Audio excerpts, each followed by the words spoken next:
আর mobile লইয়া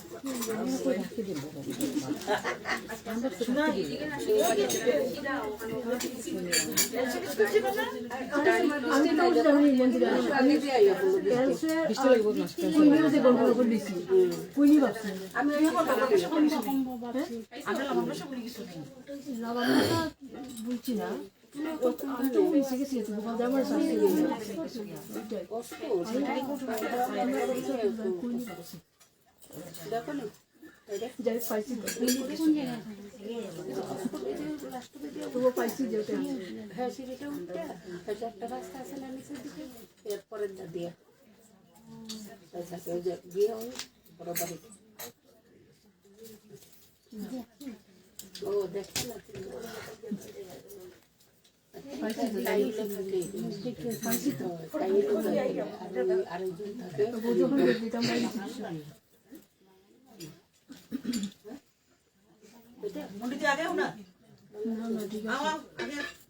ঠিক আছে আর আমরা একজন দুজন যাও আগে যাও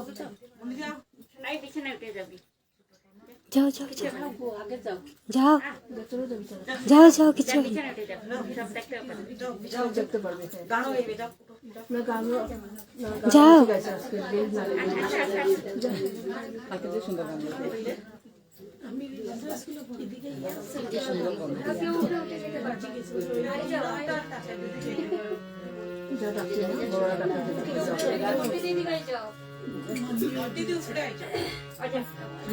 ঠাকুর তো বত আমি উপরে জিম তো পড়ে তাইলে তুমি এখানে আইছো এইখানে আইছো এই যে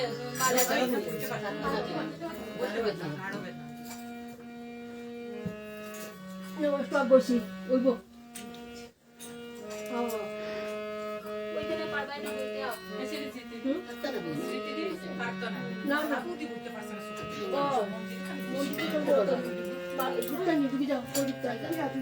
আমি বুঝতে যেতাম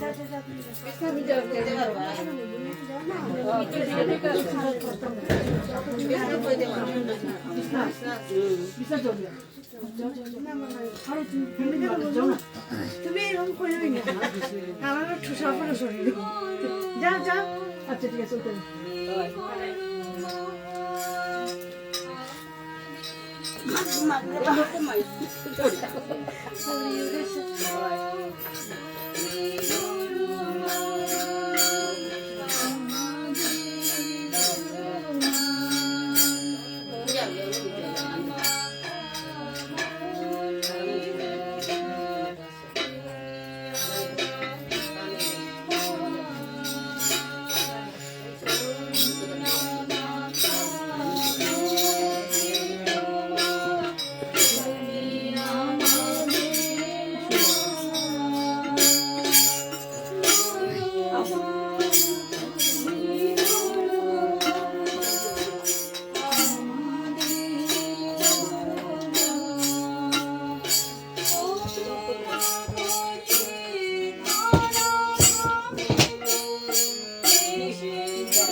Gloria Cocoto.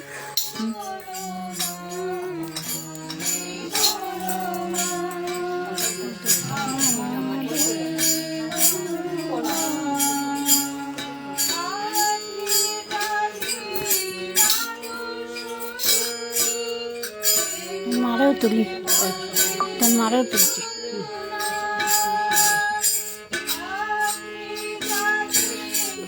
তোর মারাও তুলছি।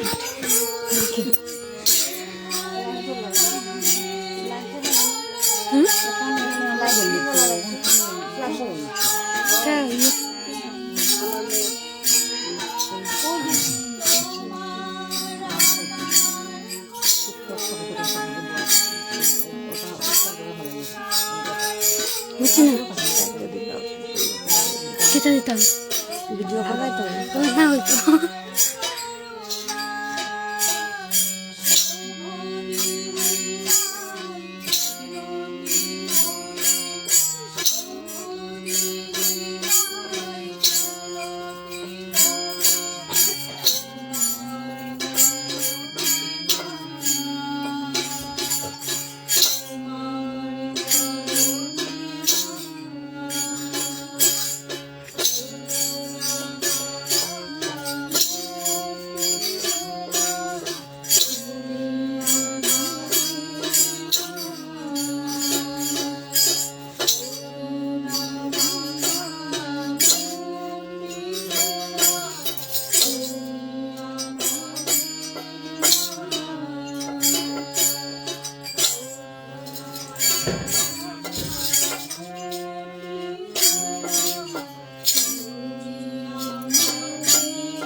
মুক্তামা গান করো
বড়টা করে এটা দিয়ে লোকটা আর বাসা নিয়ে নাই যদি মনে রাখো আর পারা না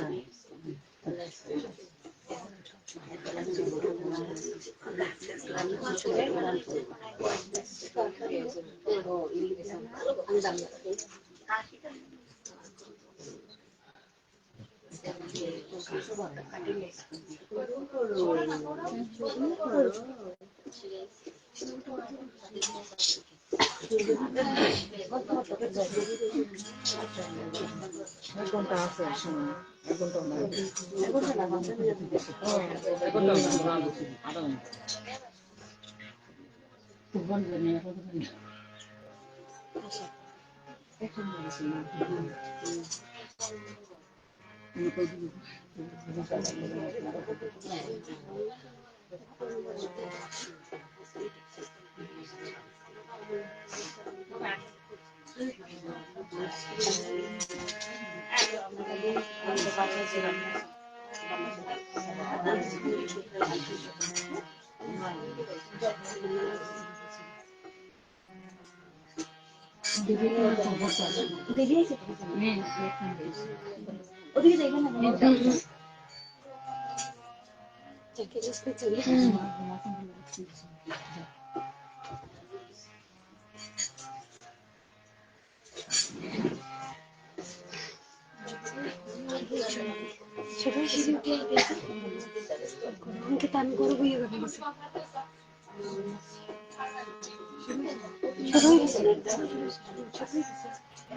না এখন কয়টা বাজে না এখন হয়েছে না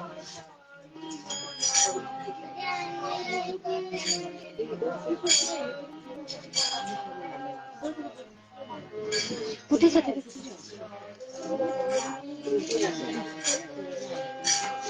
মনে হয় তুমি চলে যাও পুকুরে হ্যাঁ ওই তো সামনেটা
বুঝছো তোরা বক্তি দিলে একটা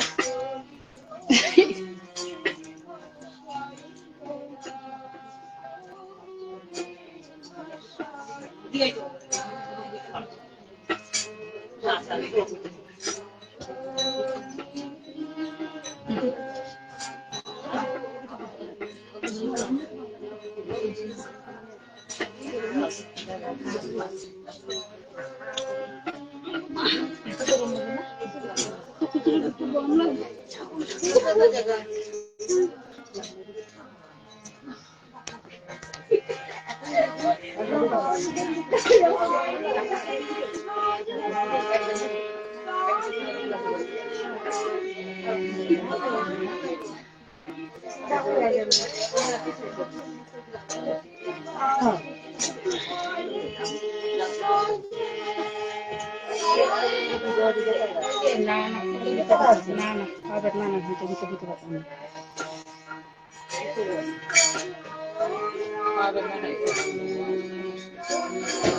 बिस्ना चल गया था ना ना सब बोलो बोलो हमें वही तो हम खेल लेंगे थी धरो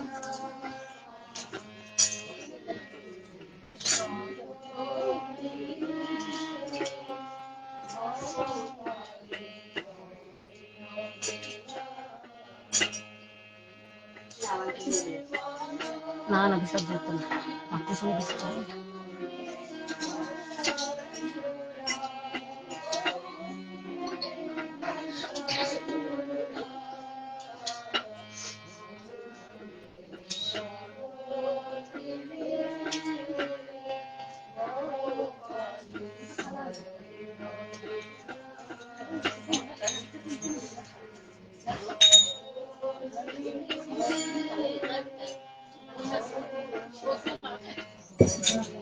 ধরো देखिए से तो কোনো কোনো ধরো ওটা ধরো ফোন ধরো ধন্যবাদ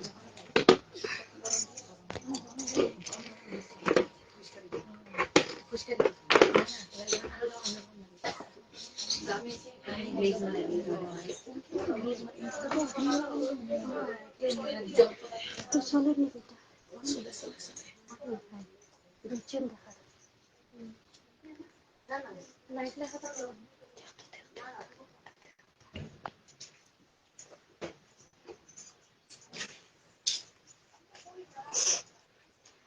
कोई भी किसी की नहीं मुझे डाको तो देखो मुझे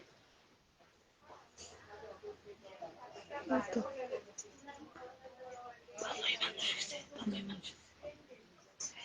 একবার লাইট পেলাম না তো তোমার ছেলেটা তারা ইচ্ছে থেকে জানি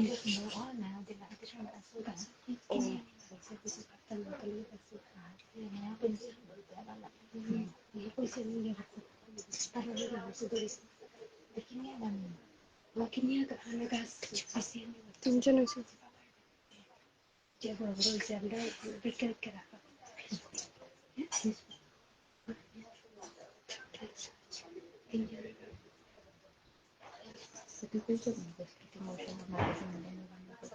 দেখলে বুঝতে পারবে আমি তো বলতে পারবো না বলতে পাওয়া যায় খুব ভালো একটু খুব ভালো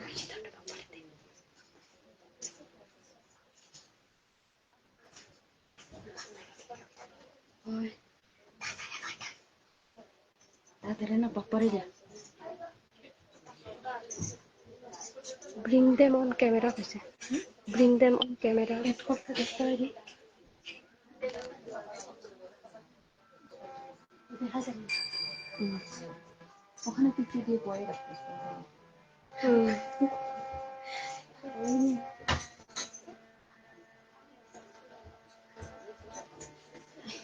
তুমি কবে যাবে ভাদ্র ভাদ্র কিন্তু লাস্টে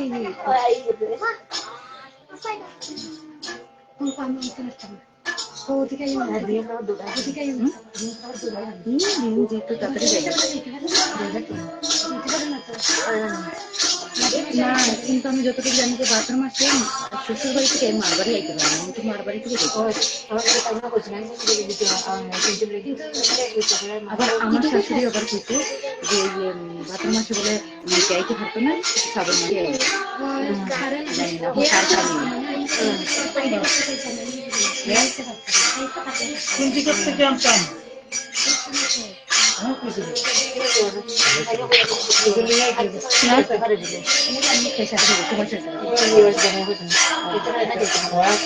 আমিও শুনছি যে আমার তো আগে আগে স্কুলে যেতে অফিসে যেতাম না শুনতাম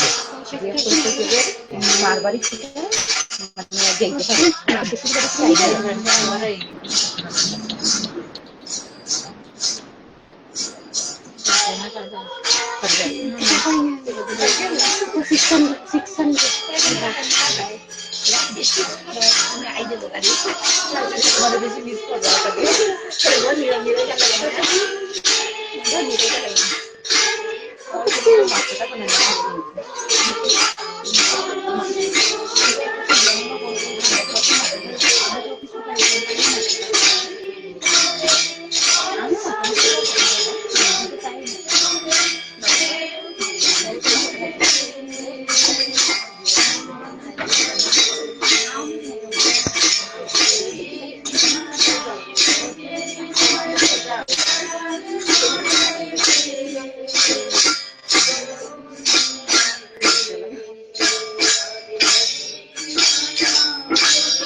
আগের বার মানে যে সময় সব লাইটই আছে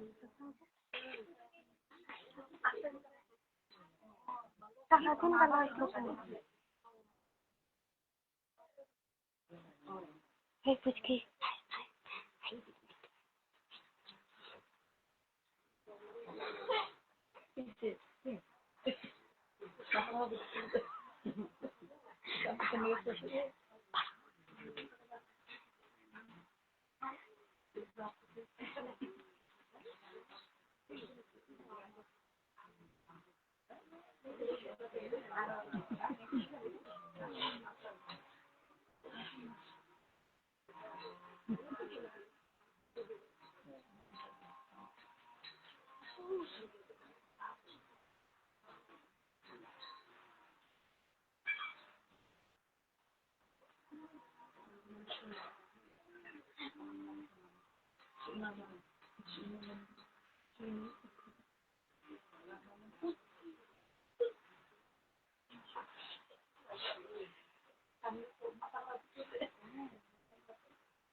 ঠান্ডা লাগছে, ঠান্ডা লাগছে।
দাদা ভাইরা ওখানে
ওই যে দেখা দেখা দিমা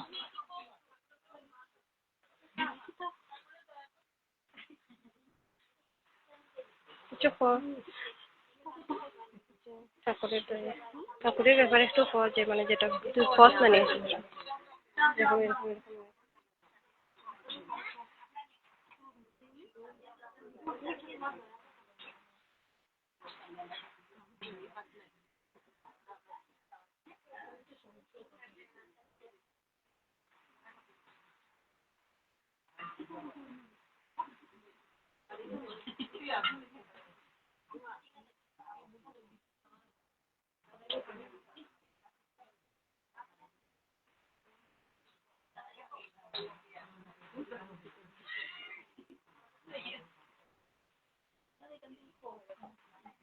না ভিতরে যেতে হচ্ছে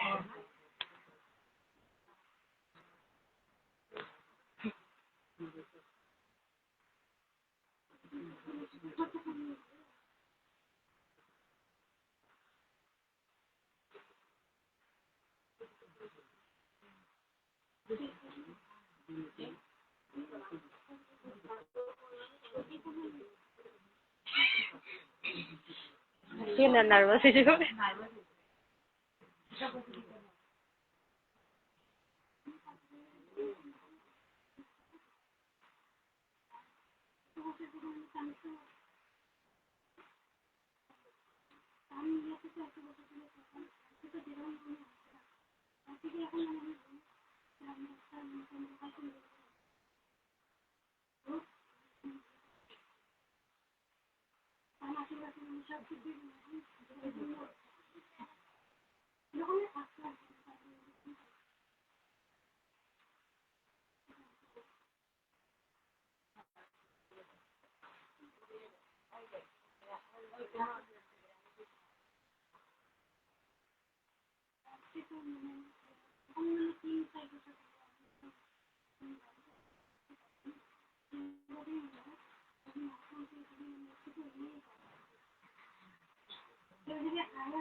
তাই করে আমি তখনই আমি ইয়ে করতে পারবো সবাই তখন ওই ঠাকুরের পিছনে তোমার মানে আশীর্বাদে সম্পূর্ণ করতে পারছি পাওয়ার হয়তো আজকে টাইম আসবেন এখানে তার আশীর্বাদ করে সবসময় যখন আশীর্বাদ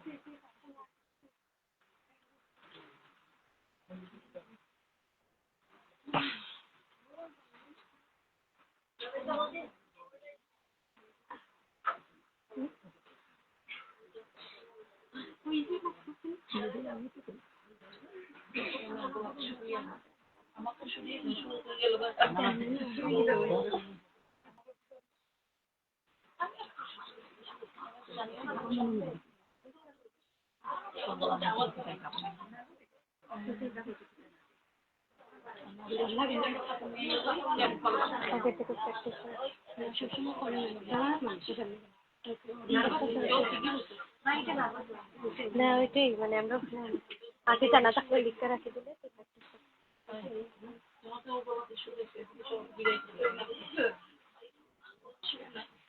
না হইতে হইতে করে লাস্ট থেকে কেমন বাড়াই গেছে তো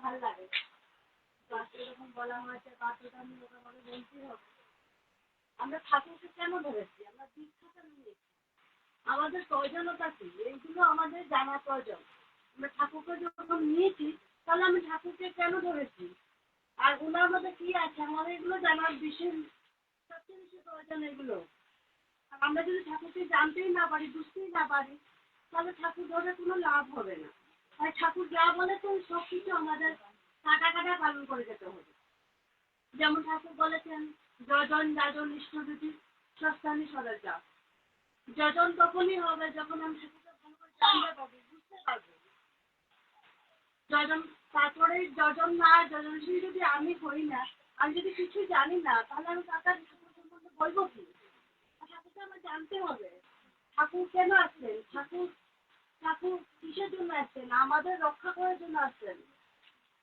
আর প্রতি মুহূর্তে প্রয়োজনে আচার্যদের অভিভাবক প্রতি মুহূর্তে আমাদের পথ দেখিয়ে যাচ্ছেন যে দেশে দেশে লীলা করছেন ওনারা আমাদের প্রতি মুহূর্তে সব কিছু বলে দিয়ে যাচ্ছেন কিরকম চলতে হবে কেরকম করতে হবে সব কিছু বলে দিয়ে যাচ্ছেন আমাদের জীবনের প্রতি মুহূর্তে আমাদের একজন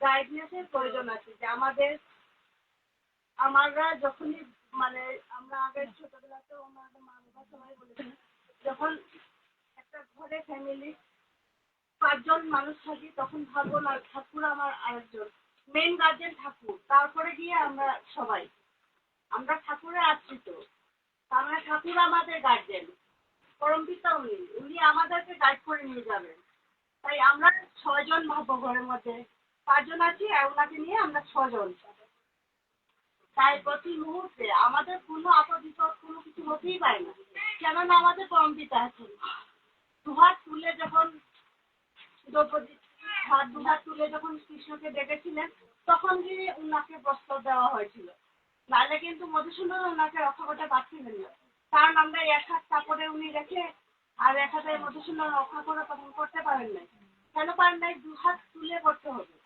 তাই আমাদের ঠাকুরকে প্রতি মুহূর্তে যখনই ঠাকুরকে ডাকবো বা ঠাকুরের কথা বলবো তখন ঠাকুরকে সম্পূর্ণভাবে সারেন্ডার করে বলবো ঠাকুর তুমি রক্ষা করো তুমি আছো আমার আর নিজস্ব কোনো চিন্তা করতে হবে না টাকা পয়সা গাড়ি বাড়ি এগুলো দিয়ে করবো কি আমরা যখন আসছি পৃথিবীতে তখন পরমপিতার নামটা প্রচার করাই চেষ্টা করো আমাদের জীবনের প্রধান লক্ষ্য হওয়া উচিত অবিন বাবা একটা গল্পও আমি পড়েছি খুব সুন্দর গল্প অবিন বাবার কাছে একজন মা আছেন ব্যবহারে অনেক দিন ভীষণ নোংরা কাপড় টাপড় পরনো হঠাৎ করে আসছেন উনি বলছেন যে আগে আমার ছেলে পাওয়া যাচ্ছে, আমার একমাত্রই ছেলেকে পাওয়া যাচ্ছে না। 3-4 দিন হয়ে গেছে, থানাতে কমপ্লেন করা হয়েছে, আশেপাশে অন্যরা লোকেরা সবাই খোঁজাখুঁজি করছে, আমরা অনেক খুঁজেছি, কিন্তু ওকে আমরা পাচ্ছি না, আমি ওকে পাচ্ছি না। আমি কিছু জানি না, আপনি আমার ছেলেকে এনে দিতে হবে। আমি কিছু জানি না, আপনি জানেন সব কিছু। সবাই বলছে আমি পাবো না মনে হয়, কিন্তু আমি জানি আপনি চেষ্টা করলে আপনার ইচ্ছা হলে সবকিছু সম্ভব। তারপরে উনি একটু সময় চুপ করে রয়েছেন, চোখ বন্ধ করে, তারপরে আবার বলছেন হ্যাঁ তোর ছেলে ঠিক আছে, তুই দক্ষিণ দিকে যা, দক্ষিণ দিকে গিয়ে ওখানে একটা নদী আছে, নদীর পাড়ে গিয়ে দেখবি ছেলে আছে। খুব কাঁদছিলেন ভদ্রমহিলা, খুব নোংরা, আলো ফালো কাপড় পরানো। তারপর যেই বলেছেন উনি আবার প্রণাম করে উঠে চলে গেছেন। ভদ্রমহিলার প্রচন্ড বিশ্বাস ছিল যে অভিভাবক যখন বলেছেন যে উনি ছেলের কিছু হয় না, ঠিক আছে, ভালো আছে, পাবো, উনি সঙ্গে সঙ্গে চলে গেছেন। ঠিক যেরকম বলেছেন সেরকম ওইরকম চলে গেছেন, গিয়ে তারপরে ঠিকই ছেলেটাকে পাওয়া যায়। আবার কিছু সময় পরে, আবার ঘন্টা খানেক পরে উনি ওনার ছেলেকে নিয়ে আবার আসছেন। এসে একদম মানে কেঁদে ওনার সামনে পড়েছে, পরে বলছে আগে আপনি রক্ষা করেছেন, ওই ছেলেকে পাওয়া গেছে। তখন উনি জিজ্ঞেস করলেন ঠিক আছে তোর কি হয়েছিল, তুই কোথায় ছিলি? তখন ছেলেটা বলছিল আগে আমাকে গুন্ডা ধরে নিয়ে গেছিল, নিয়ে ওই নদীর ধারে ওখানে রেখেছিল, ধরে রেখেছিল, আমাকে কিছুতেই ছাড়ছিল না। হ্যাঁ, পুলিশকে সবাই বলছে কেউ পাওয়া যাবে না, ও পাওয়া যাচ্ছিলই না। তারপরে হঠাৎ করে খুব জোরে একটা বাজ পড়লো, এত জোরে বাজ পড়েছে যে বাধ্য হয়ে গুন্ডাগুলোকে ছেড়ে দিয়ে ওরা পালিয়েছে, আর ওদের সামনে এসে বাজ পড়েছে। তারপর ছেলেটাকে ছেড়ে চলে গেছে। তারপরে ওই সব গল্প করছে আর বলছে যে আপনার দয়াতেই আমি রক্ষা পেয়েছি। তারপরে যেই ছেড়েছে তখনই ও ওদের হাত ছাড়িয়ে পালিয়েছে। তারপরে গিয়ে মাকে দেখতে পেয়েছে, মা নিয়ে আসছে ওকে, বলছে আপনার দয়াতেই আমি রক্ষা পেয়েছি। এইভাবে আমাদের প্রতি মুহূর্তে আমরা যদি ওনাকে সারেন্ডার করে চলতে পারি, তা ওনার উপর সবকিছু ছেড়ে দিয়ে আমরা যদি ঠিক মতন প্রার্থনা করি, আমরা সব কিছু খুব সুন্দরভাবে হবে, খুবই সুন্দরভাবে সুস্থভাবে আমাদের হতে হবে। তাই প্রতি মুহূর্তে আমরা হাত তুলে যেন সুন্দর করে ঠাকুরের উপরে অগাধ বিশ্বাস রাখতে হবে যে ঠাকুর আছেন, আমাদের কিছু হতেই পারে না। এইরকম মনোভাব যখন থাকবে তখন সত্যি কখনো কিছু হবে না। কিন্তু আমি চেষ্টা করব, কিছু অন্যদের উপর ডিপেন্ডেন্ট হবো, খবর তাবিজ এই সেই সব করলে কিন্তু আমাদের সেই রকম যদি সারেন্ডার না করি ঠাকুর উপরে, তাহলে কিন্তু হবে না। যে আমি তো ঠাকুর উপরে ছেড়েছি, না, অর্ধেক ধরে রেখে আর অর্ধেক কাপড় ধরে রেখে অর্ধেক বললে হবে না। সম্পূর্ণভাবে ওই মাটি এইভাবেই বলেছিলেন, ঠাকুরভাবে প্রার্থনা করছিলেন যে আপনি জানেন, আমি কিছু জানি না। এরকম অনেক অনেক ঘটনা আমরা এখন তো সবাই মোবাইল ইউজ করি, দেখতে পারেন, আচার্যদেব অনেক কথা বলেন, অভিনব আবার অনেক কথা, অনেক অনেক গল্প, খুব ভালো লাগে শুনতে, পড়তে, বলতেও খুব মন চায়। যখন বলার সময় আসে তখন সব মাথা থেকে চলে যায়, উবে যায়।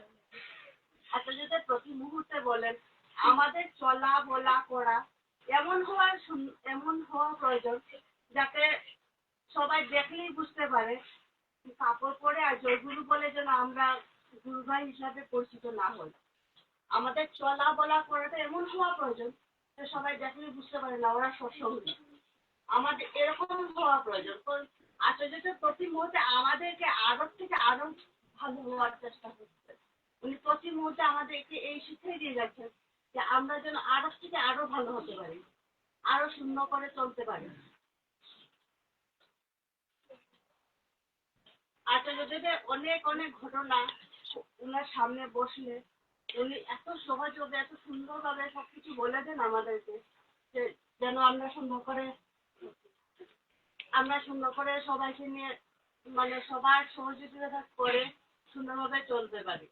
তাই আমি যা প্রসঙ্গ তুলেছিলাম সরে গেছি যে যজন যাজন ইষ্টভীতি, যখন আমরা যজনশীল হব তারপরে অটোমেটিক অন্যদেরকে ঠাকুরের কথা বলতেই পারবো, দানশীল হয়ে উঠতে পারবো। আর ইষ্টবিধি যদি আমরা সুন্দর করে না করি তাহলে দ্বিতীয় বর্ষে গিয়ে আমি কাউকে বলতে পারবো না কিরকম সুন্দর করে ইষ্টবিধি করতে হবে। তাই আমাদের আগে তৈরি হতে হবে। বিধিবাদ সম্পূর্ণ নিজের জন্য, তা কারোর জন্য না, কারো কিছু করার জন্য, নিজের মঙ্গলের জন্য বিধিবাদ করা। সব গুরু ভাই বোনদের বাড়িতে যাওয়া, সবার সঙ্গে ভালো ব্যবহার করা, সুন্দরভাবে কথা বলে ওদেরকে বুঝিয়ে বলতে হবে যে ঠাকুরকে নিয়েই চলবে, প্রথম মধ্যে ঠাকুর মনে হয় আমি তাহলে জীবনে সব কিছু। তাই পরম পিতা দয়া প্রতি মুহূর্তে অনুভব করতে হলে আমাদের থেকে ঠাকুরকে নিয়ে প্রতি মুহূর্তে সুন্দরভাবে যেন সব কিছু সুন্দর করে বলে উঠতে পারে। আর সবাইকে যেন আপন নিজের ঘরে আপন জনের মতন আমরা কিন্তু একই ফ্যামিলির মানুষ বলতে হয়। কারণ আমাদের পরম পিতারই সব কিছু, পরম পিতার সন্তান আমরা সবাই। তাই আমরা একই ফ্যামিলি সবাই, আমরা একজন গুরু ভাই বোনের সাথে দেখা হলে মনে হয় না জানি কত, নিজের আত্মীয় স্বজন থেকেও মনে হয় না জানি কত কিছু পেয়েছি। তাই পরম পিতার কাছে যখন আমরা সুন্দরভাবে সবাইকে নিয়ে চলবো, সবার সহযোগিতা করা, কেউ বিপদে আপদে সব কিছুতে গিয়ে যতটুকু পারি সবাইকে সাহায্য করা, এইসব করাই আমাদের ভীষণ প্রয়োজন।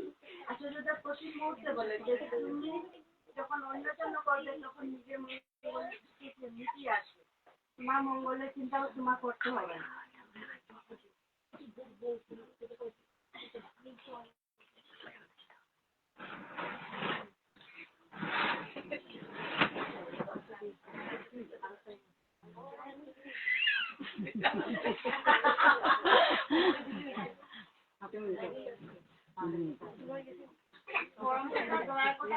কি বলা, এই যে মায়ের তো আগে কথা বলছিলেন, আমি দীক্ষা নেওয়ার পরে এমন কোনো আমার মনে হয় যে এমন কোনো মারা বা কেউ নেই ফ্যামিলিতে যে যারা ঠাকুরের দীক্ষা নিয়ে দয়া পান নাই।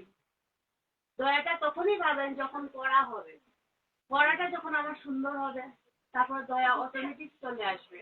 পণ্ডিতা প্রতি মুহূর্তে আমাদের দুই হাত তুলে আশীর্বাদ করেই যাচ্ছেন, কিন্তু আমরা সেটা বুঝতে পারি না। যেভাবে আপনারা টিভি দেখেন বা রেডিও চালান তখন কিন্তু একটা চ্যানেলে আসতে হয়, না আসলে কখনো সেই জিনিসটা বোঝা যায় না। আমি যা দেখতে চাইছি বাকিগুলো সেই জায়গাতে আসতে হবে। তাই নিয়ম মাফিক ঠাকুরের কাজ করে গেলে পরে ঠিক আমি ঠাকুরের সঙ্গে সেই টিউনিংটা আসবে। আর ঠাকুরের সঙ্গে যখন আমার টিউনিংটা আসবে তখন অন্যজনের আমি যা চাইছি, আমি তো মঙ্গল প্রার্থনা করতে চাইছি, পরম পিতা ঠিক আমার প্রার্থনা শুনবেন আর সেই প্রার্থনাটা মঞ্জুর করবেন। তাই সবার মঙ্গল চিন্তা করাই আমাদের জীবনের লক্ষ্য হওয়া উচিত। যা প্রতি মুহূর্তে দুজনে আচার্যদের প্রতি মুহূর্তে বলে যাচ্ছেন আর সবাইকে বলছেন এত সুন্দর করে চলবে, এত সুন্দর করে ইয়ে করবে, খুব ভালো লাগে। সবাই যেন ভালোভাবে সবার আদর যত্ন করে সুন্দরভাবে একই ফ্যামিলি একই মানুষের মতন হয়ে উঠতে পারে, সবার ফ্যামিলির মঙ্গল প্রার্থনা করে। আর আপনারা সবাই চেষ্টা করবেন সকালবেলা